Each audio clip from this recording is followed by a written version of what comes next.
2025 में महाकुंभ का आयोजन प्रयागराज में होगा, जिसका धार्मिक और आध्यात्मिक दृष्टिकोण से विशेष महत्व है।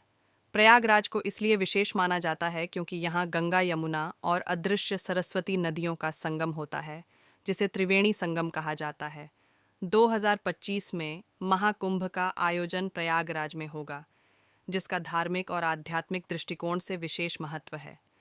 प्रयागराज को इसलिए विशेष माना जाता है क्योंकि यहाँ गंगा, यमुना और अदृश्य सरस्वती नदियों का संगम होता है, जिसे त्रिवेणी संगम कहा जाता है। महाकुंभ भारतीय संस्कृति और आस्था का सबसे बड़ा धार्मिक आयोजन माना जाता है। इसका आयोजन प्रमुख रूप से 4 पवित्र स्थलों प्रयागराज, नासिक, उज्जैन और हरिद्वार में होता है।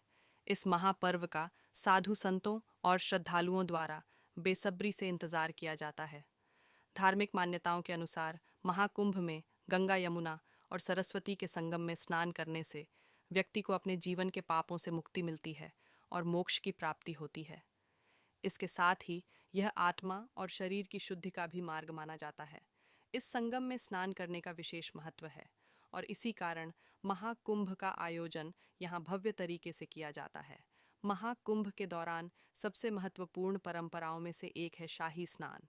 इस स्नान के दौरान अखाड़ों के साधु संत विशेष शोभा यात्रा के साथ संगम तक पहुंचते हैं और श्रद्धालुओं के बीच आस्था का केंद्र बनते हैं। शाही स्नान की परंपरा में सबसे पहले साधु संत स्नान करते हैं। इसके बाद आम श्रद्धालु गंगा के पवित्र जल में डुबकी लगाते हैं। ऐसा माना जाता है कि महाकुंभ के समय ग्रहों और नक्षत्रों की विशेष स्थिति के कारण संगम का जल चमत्कारी गुणों से भर जाता है। इसी वजह से शाही स्नान को अत्यंत शुभ और फलदायी माना जाता है। 2025 के महाकुंभ में पहला शाही स्नान पौष पूर्णिमा के दिन होगा। पंचांग के अनुसार पौष 2025 पूर्णिमा 13 जनवरी 2025 को सुबह 5:03 से शुरू होकर 14 जनवरी को रात 3:56 तक रहेगी। इस दौरान स्नान के शुभ मुहूर्त निम्नलिखित हैं। शाही स्नान के नियम। शाही स्नान के दौरान श्रद्धालुओं को कुछ विशेष नियमों का पालन करना अनिवार्य होता है। स्नान के समय साबुन या शैम्पू का उपयोग वर्जित है क्योंकि इसे पवित्र जल को अशुद्ध करने वाला माना जाता है। स्नान के बाद श्रद्धालु अपनी श्रद्धा के अनुसार गरीबों को दान करते हैं, जिसमें अन्न, वस्त्र और अन्य आवश्यक वस्तुएं शामिल होती हैं। दीपदान का भी विशेष महत्व होता है, जिसे पुण्यदायी माना गया है। महाकुंभ न केवल धार्मिक महत्व रखता है, बल्कि यह भारतीय संस्कृति, परंपरा और आध्यात्मिकता का संगम भी है। यह आयोजन दुनिया भर के श्रद्धालुओं को एक मंच पर लाता है, जहां वे आस्था, भक्ति और सेवा के इस महापर्व में सहभागी बनते हैं। माना जाता है कि महाकुंभ के दौरान गंगा स्नान करने वाले गृहस्थ लोगों को विशेष सावधानी बरतनी चाहिए ताकि उनके पुण्य के लाभ में कोई बाधा न आए। माना जाता है कि महाकुंभ के दौरान गंगा स्नान करने वाले गृहस्थ लोगों को विशेष सावधानी बरतनी चाहिए ताकि उनके पुण्य के लाभ में कोई बाधा न आए। महाकुंभ का आयोजन हर 12 वर्ष के अंतराल पर किया जाता है, जिसे धर्म और आस्था का सबसे बड़ा मेला माना जाता है। इसे महाकुंभ या पूर्ण कुंभ भी कहा जाता है।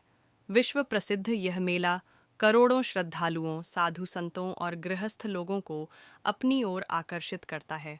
कुंभ मेले का आयोजन देश में 3 स्थानों हरिद्वार, उज्जैन और नासिक में होता है, जबकि महाकुंभ विशेष रूप से उत्तर प्रदेश के प्रयागराज में आयोजित किया जाता है। महाकुंभ का महत्व केवल धार्मिक नहीं है, बल्कि यह सांस्कृतिक और सामाजिक एकता का भी प्रतीक है। प्रयागराज में गंगा, यमुना और अदृश्य सरस्वती नदियों का संगम है, जिसे त्रिवेणी संगम कहा जाता है। मान्यता है कि महाकुंभ के दौरान संगम में स्नान करने से मनुष्य को मोक्ष की प्राप्ति होती है और उसके समस्त पाप समाप्त हो जाते हैं। इस पवित्र अवसर पर देश विदेश से लाखों श्रद्धालु और साधु संत यहाँ एकत्रित होते हैं। कुंभ मेले का आयोजन लगभग 1 महीने तक चलता है, जिसमें कई महत्वपूर्ण तिथियों पर शाही स्नान आयोजित किए जाते हैं। महाकुंभ का महत्व केवल स्नान तक सीमित नहीं है, बल्कि इसमें संयम, श्रद्धा और धार्मिक नियमों का पालन भी अनिवार्य है। माना जाता है कि महाकुंभ के दौरान गंगा स्नान करने वाले गृहस्थ लोगों को विशेष सावधानी बरतनी चाहिए ताकि उनके पुण्य के लाभ में कोई बाधा न आए। गंगा स्नान के नियम। स्नान से पहले गृहस्थ लोगों को दो महत्वपूर्ण बातों का ध्यान रखना आवश्यक है। पहला, साधु संतों के स्नान के समय उनसे पहले स्नान नहीं करना चाहिए। खासकर शाही स्नान के अवसर पर साधु संतों को प्राथमिकता दी जाती है। यदि गृहस्थ लोग इस नियम का पालन नहीं करते हैं तो वे पुण्य के बजाय पाप के भागी बन सकते हैं। दूसरा, गंगा में स्नान करते समय डुबकी का विशेष महत्व है। कुंभ के दौरान कम से कम 5 बार गंगा में डुबकी लगाकर स्नान करना चाहिए। यह धार्मिक परंपरा का पालन सुनिश्चित करता है और इसे अधूरे स्नान से अधिक प्रभावकारी माना जाता है। महाकुंभ का महत्व केवल धार्मिक अनुष्ठानों तक सीमित नहीं है। यह मेला आध्यात्मिक ज्ञान, सामाजिक समरसता और सांस्कृतिक आदान प्रदान का भी महत्वपूर्ण मंच है। कुंभ मेला श्रद्धालुओं को आत्मिक शांति प्रदान करने के साथ साथ जीवन के गहरे रहस्यों को समझने का अवसर देता है। इसलिए जो भी श्रद्धालु महाकुंभ में गंगा स्नान करने आते हैं, उन्हें धार्मिक परंपराओं और आचार संहिता का पालन अवश्य करना चाहिए। तभी वे इस पवित्र अवसर का पूर्ण लाभ उठा पाएंगे और पुण्य के भागी बनेंगे।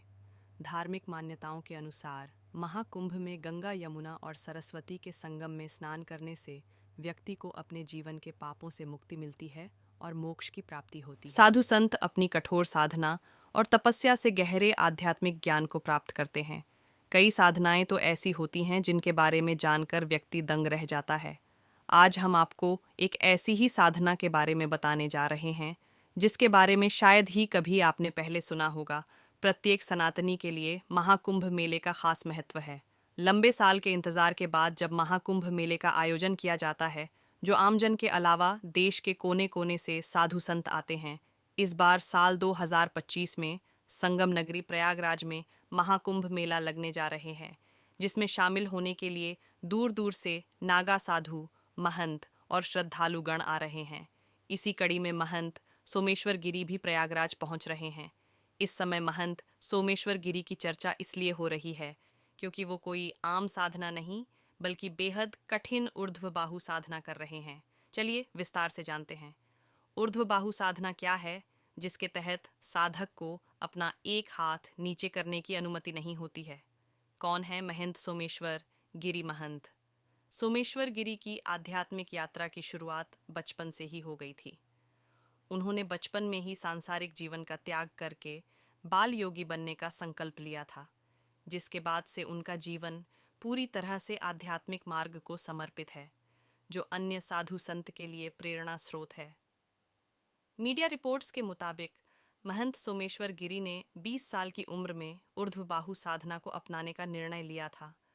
उन्होंने अपने दाहिने हाथ को ऊपर उठाकर शपथ ली थी कि वो कभी इसे नहीं नीचे करेंगे।